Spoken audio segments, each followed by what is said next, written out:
Assalamualaikum warahmatullahi wabarakatuh. Sahabat Tukiem. Pada suatu pagi yang cerah, Pak Hardi, seorang kakek tua berusia lebih dari 70 tahun, dengan langkah pelan menuju sebuah bank besar di kota.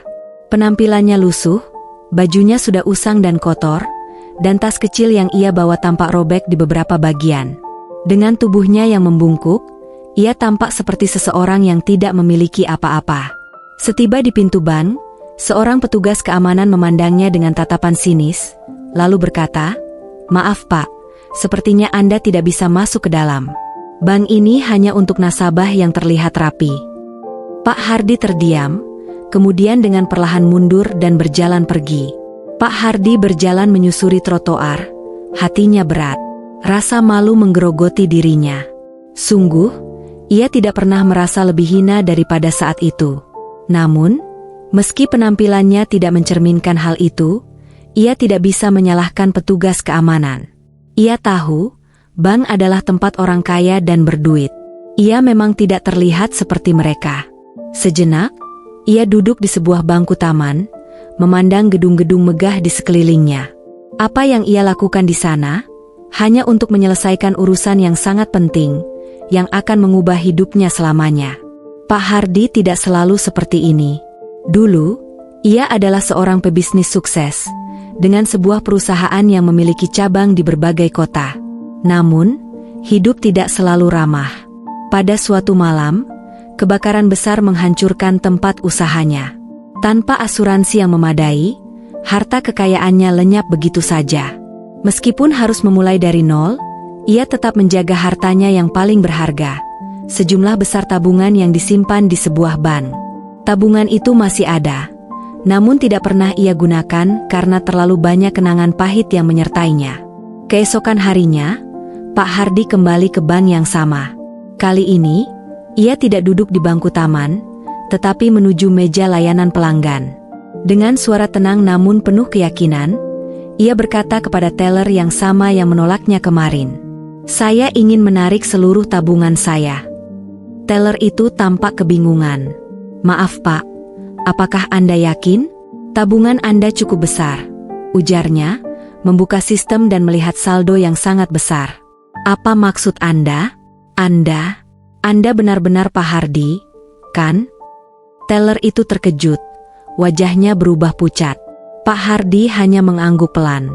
Setelah petugas bank memverifikasi identitasnya, mereka meminta maaf dengan tulus. Pak Hardi tersenyum kecil, mengingatkan mereka bahwa penampilan tidak selalu mencerminkan isi hati dan kekayaan seseorang. "Saya memang tidak ingin orang tahu tentang tabungan ini," katanya dengan lembut. "Namun, saya selalu berusaha hidup sederhana. Saya tidak ingin dikenali sebagai orang kaya, karena saya sudah pernah merasakannya dan tidak ingin itu mengubah siapa saya." Pak Hardi meninggalkan bank itu dengan kebanggaan baru, bukan karena uang yang ia miliki, tetapi karena ia tetap setia pada prinsip hidup sederhana yang ia pegang. Beberapa hari setelah kejadian di bank, Pak Hardi terkejut ketika pintu rumah kayunya diketuk. Ia membuka pintu dan mendapati seorang petugas bank yang tampak terburu-buru, bersama seorang manajer muda yang tampak cemas. "Pak Hardi, maaf mengganggu," kata petugas itu. "Kami ingin meminta maaf atas kelalaian kami di bank beberapa hari lalu. Kami ingin melihat kondisi Anda lebih dekat."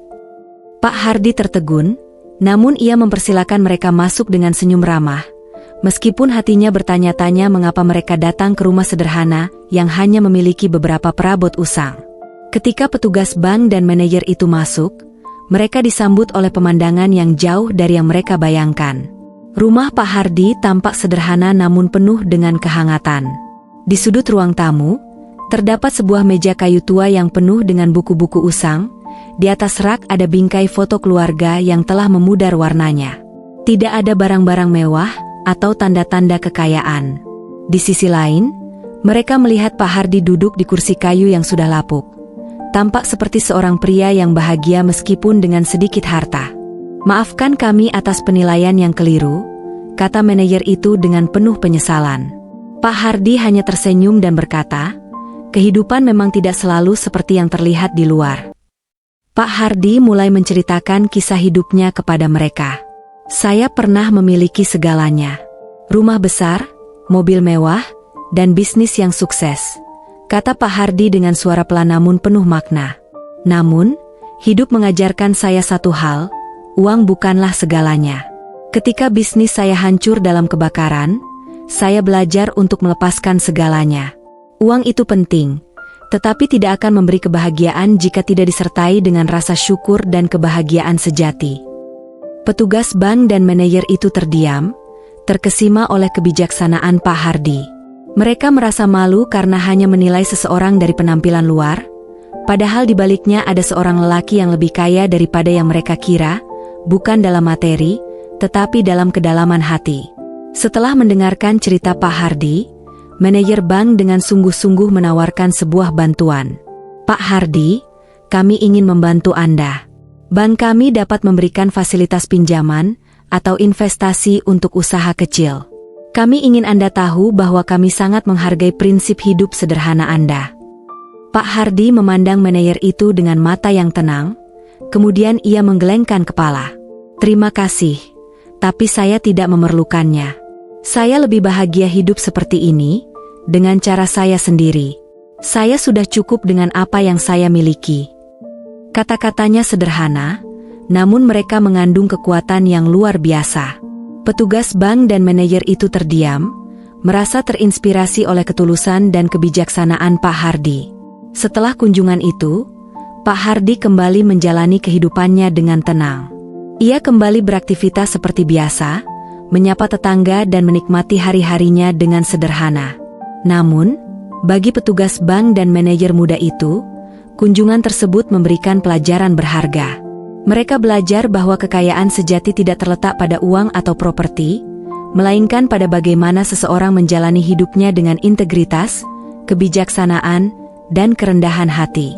Setiap kali mereka menghadapi keputusan sulit atau terjebak dalam dunia materialisme, mereka mengingat Pak Hardi dan bagaimana ia hidup tanpa tergoda oleh hal-hal duniawi.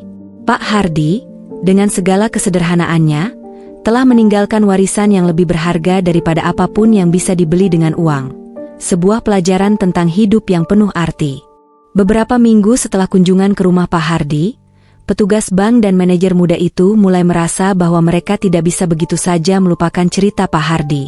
Kisah hidupnya yang sederhana namun penuh makna itu, telah membuka mata mereka tentang arti sesungguhnya dari kekayaan dan nilai hidup. Manajer bank, yang bernama Dimas, mulai berpikir bahwa ada potensi yang sangat besar untuk bekerja sama dengan Pak Hardi.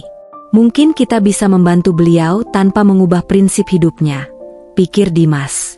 Kita bisa menjalin hubungan usaha yang sesuai dengan nilai-nilai yang beliau pegang. Dimas menghubungi Pak Hardi untuk mengajaknya berbicara. Dengan penuh rasa hormat, ia menawarkan sebuah peluang. Pak Hardi, kami sangat terkesan dengan filosofi hidup Bapak. Kami ingin bekerja sama dengan Bapak untuk mengembangkan usaha yang sederhana namun tetap membawa manfaat bagi banyak orang, tanpa mengorbankan prinsip hidup Bapak. Pak Hardi, meskipun tidak langsung mengiyakan, tertarik mendengar lebih lanjut. Dimas kemudian mengundang Pak Hardi untuk berbicara lebih lanjut di bank. Dalam pertemuan itu, Dimas mengusulkan sebuah usaha kecil yang tidak melibatkan banyak modal besar, namun memiliki dampak sosial yang kuat. Sebuah koperasi kecil yang bisa membantu petani lokal dengan memberikan pinjaman mikro tanpa bunga yang memberatkan. Pak Hardi mendengarkan dengan seksama, dan meskipun ide itu terdengar menarik, ia tetap berhati-hati. Saya tidak suka bisnis yang berfokus pada keuntungan semata. Ini harus memberi manfaat bagi orang-orang yang benar-benar membutuhkan, kata Pak Hardi dengan bijak. Dimas mengangguk setuju, menyatakan bahwa tujuan mereka bukan sekadar mencari keuntungan, tetapi untuk menciptakan kesempatan bagi mereka yang kurang mampu. Setelah diskusi panjang, Pak Hardi akhirnya setuju untuk bergabung dengan ide itu. Namun dengan syarat, saya ingin usaha ini dijalankan dengan hati yang tulus, bukan hanya untuk meraih uang. Keuntungan yang didapat harus kembali untuk masyarakat, ujarnya. Dimas merasa sangat terinspirasi oleh kata-kata Pak Hardi. Mereka pun mulai merancang rencana usaha koperasi kecil ini, dengan prinsip yang jelas, mengutamakan kepentingan bersama, bukan keuntungan pribadi. Usaha koperasi ini mulai berjalan dengan lancar, dimulai dengan pengumpulan dana dari sumbangan kecil dan bantuan dari bank. Pak Hardi berperan aktif dalam proses ini, berkeliling ke desa-desa untuk berbicara langsung dengan petani yang membutuhkan bantuan modal. Dengan pendekatan yang penuh empati, Pak Hardi berhasil meyakinkan banyak petani bahwa koperasi ini bukan hanya untuk mencari keuntungan, tetapi untuk memperbaiki kehidupan mereka. Dimas dan tim BAN juga terlibat dalam memberikan pelatihan keuangan sederhana, membantu petani mengelola uang mereka dengan bijak. Koperasi ini berkembang dengan pesat, meskipun kecil. Para petani merasa terbantu, dan banyak dari mereka yang akhirnya berhasil memperbaiki usaha mereka. Dalam waktu singkat, koperasi ini mulai mendapatkan reputasi yang baik di kalangan masyarakat, dan semakin banyak orang yang ingin bergabung. Meski hasilnya tidak langsung menguntungkan bagi BAN, Dimas merasa puas karena usaha ini membawa dampak sosial yang positif. Pak Hardi merasa bahwa ia telah menemukan kembali makna hidupnya, dengan membantu orang lain tanpa mengorbankan prinsip hidup yang ia anut. Seiring berjalannya waktu, koperasi yang dibangun Pak Hardi dan Dimas semakin berkembang. Usaha mereka menjadi contoh bagaimana bisnis bisa berjalan dengan tujuan sosial yang jelas, tanpa mengejar keuntungan yang berlebihan. Para petani yang sebelumnya hidup dalam kesulitan kini bisa mengakses modal yang diperlukan untuk mengembangkan usaha mereka, dan beberapa dari mereka bahkan bisa mengirim anak-anak mereka ke sekolah. Pak Hardi merasa bahagia melihat dampak positif dari usaha tersebut, dan meskipun ia tidak menginginkan pujian, banyak orang yang mulai menghormatinya sebagai seorang mentor yang bijak. Pada pertemuan rutin koperasi, Dimas berdiri di depan para petani dan mengatakan, "Ini adalah hasil dari kolaborasi luar biasa antara Pak Hardi dan kami. Usaha ini bukan hanya tentang uang, tetapi tentang memberi kesempatan dan perubahan."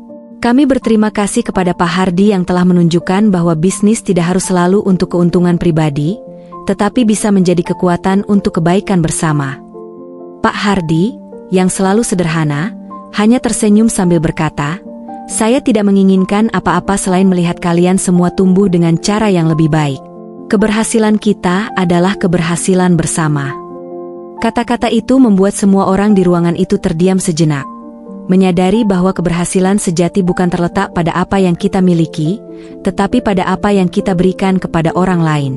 Beberapa tahun setelah koperasi ini berjalan, Pak Hardi merasa puas dengan pencapaian mereka.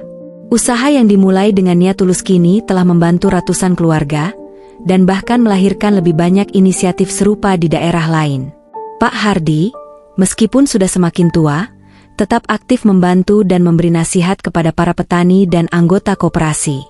Dimas, yang awalnya hanya seorang manajer muda yang penasaran, kini menjadi seorang pemimpin yang lebih bijak dan berpengalaman, berkat bimbingan Pak Hardi. Pada suatu hari, ketika Pak Hardi duduk di kursi tua di rumahnya yang sederhana, ia merenung tentang hidupnya. Ia tidak lagi merasa miskin, karena harta sejati bukanlah uang atau benda, tetapi kebermanfaatan yang bisa kita berikan pada orang lain. Dimas yang kini memimpin koperasi tersebut datang mengunjungi Pak Hardi. "Pak Hardi, Anda sudah memberi kami begitu banyak pelajaran. Terima kasih atas segala yang telah Anda lakukan," kata Dimas. Pak Hardi hanya tersenyum. "Keberhasilan kalian adalah warisan yang paling berharga. Saya hanya menuntun jalan, kalian yang berjalan." Dengan hati yang penuh rasa syukur, Pak Hardi meninggalkan dunia ini dengan penuh damai.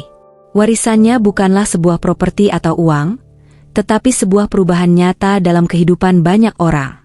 Koperasi yang ia bangun bersama Dimas tetap berjalan, dan pelajaran hidup yang ia ajarkan terus hidup dalam setiap orang yang terlibat. Seiring berjalannya waktu, hubungan antara Pak Hardi dan Dimas semakin erat. Namun, ada satu hal yang tidak terduga terjadi di luar rencana bisnis mereka. Suatu hari, Dimas bertemu dengan putri Pak Hardi, Sari, yang pulang ke desa untuk mengunjungi ayahnya. Sari adalah seorang wanita muda yang cantik, cerdas, dan penuh semangat, bekerja di sebuah perusahaan besar di kota. Dimas yang sebelumnya hanya mendengar tentang Sari dari Pak Hardi, kini melihatnya langsung. Dalam satu pertemuan singkat di rumah Pak Hardi, Dimas merasa ada sesuatu yang berbeda, sesuatu yang membuat hatinya berdebar. Sari tidak hanya menarik secara fisik, tetapi cara berbicara dan pandangannya tentang hidup sangat menginspirasi Dimas. Dia merasa semakin tertarik, meski ia tahu bahwa hubungan semacam ini bisa sangat rumit. Seiring dengan berjalannya waktu, Dimas dan Sari semakin sering bertemu. Dimas sering mengunjungi rumah Pak Hardi untuk urusan bisnis, dan Sari yang kebetulan ada di rumah, sering ikut serta dalam diskusi tentang koperasi. Meskipun awalnya hanya berbicara tentang pekerjaan, kedekatan mereka mulai tumbuh secara alami. Dimas merasa semakin nyaman dengan Sari, yang tak hanya cerdas tetapi juga memiliki hati yang besar. Sari pun merasa kagum dengan Dimas, seorang pria muda yang penuh semangat dan dedikasi. Ia melihat bagaimana Dimas sangat menghormati ayahnya dan mendengarkan setiap kata dengan penuh perhatian. Sebuah benih cinta mulai tumbuh di antara keduanya, meski mereka berdua belum saling mengungkapkan perasaan mereka. Namun, perasaan cinta yang tumbuh di hati Dimas tidak semudah itu diterima. Ia merasa bimbang, bahkan ragu, apakah ini adalah waktu yang tepat untuk mengungkapkan perasaannya. Sari adalah anak dari Pak Hardi, seorang lelaki yang telah mengajarkan Dimas begitu banyak tentang kehidupan dan prinsip hidup yang sederhana. Dimas khawatir jika ia tidak dapat memenuhi harapan Pak Hardi sebagai seorang pria yang layak untuk anaknya. Di sisi lain, Sari juga mulai merasakan perasaan yang sama, namun dia enggan untuk terlalu cepat jatuh hati. Baginya, hidup di kota dengan segala hiruk-pikuknya memberi dia kebebasan. Sementara kehidupan Dimas dan ayahnya jauh dari kesibukan itu, lebih sederhana dan penuh makna. Kedua hati ini saling tarik-menarik, namun keduanya sama-sama takut mengungkapkan perasaan mereka, khawatir akan merusak hubungan yang telah terjalin. Suatu sore, saat Pak Hardi sedang duduk di kursi kayunya, Dimas memutuskan untuk berbicara dengan jujur. Dia merasa bahwa perasaannya terhadap Sari tidak bisa disembunyikan lebih lama lagi. Dengan hati yang berdebar, Dimas menemui Pak Hardi di rumahnya. "Pak Hardi, saya ingin berbicara tentang sesuatu yang penting," kata Dimas, suara sedikit gemetar. Pak Hardi yang sudah lama mengenal Dimas, memandangnya dengan tenang. "Ada apa, Dimas? Kau terlihat gelisah." Dimas menarik napas dalam-dalam sebelum akhirnya berkata, "Saya jatuh cinta pada putri Bapak, Sari." Pak Hardi menatap Dimas sejenak, kemudian tersenyum dengan penuh kebijaksanaan. "Dimas, aku sudah melihat bagaimana kau menghormati hidup dan prinsip-prinsip yang aku ajarkan. Jika kau benar-benar mencintainya dengan hati yang tulus, aku tidak akan menghalangimu. Tapi ingat, cinta itu bukan hanya tentang kata-kata, tetapi tentang bagaimana kita membuktikannya dengan tindakan." Setelah pengakuan Dimas, keduanya mulai lebih terbuka tentang perasaan mereka. Sari, yang sebelumnya ragu-ragu, kini merasa bahwa Dimas adalah pria yang tepat. Mereka mulai menjalani hubungan dengan hati-hati, namun penuh kejujuran. Dimas merasa diberkati karena mendapat restu dari Pak Hardi, yang selalu mengajarkan pentingnya hidup dengan integritas. Sari pun merasa bahwa Dimas bukan hanya pria yang baik untuknya, tetapi juga seorang yang bisa diajak berbagi visi tentang kehidupan yang sederhana dan penuh makna. Hubungan mereka semakin kuat, bukan hanya karena cinta, tetapi juga karena prinsip hidup yang sama. Mereka sepakat untuk terus bekerja bersama, menjalani usaha koperasi dengan semangat yang lebih besar, dan bersama-sama mengubah hidup banyak orang.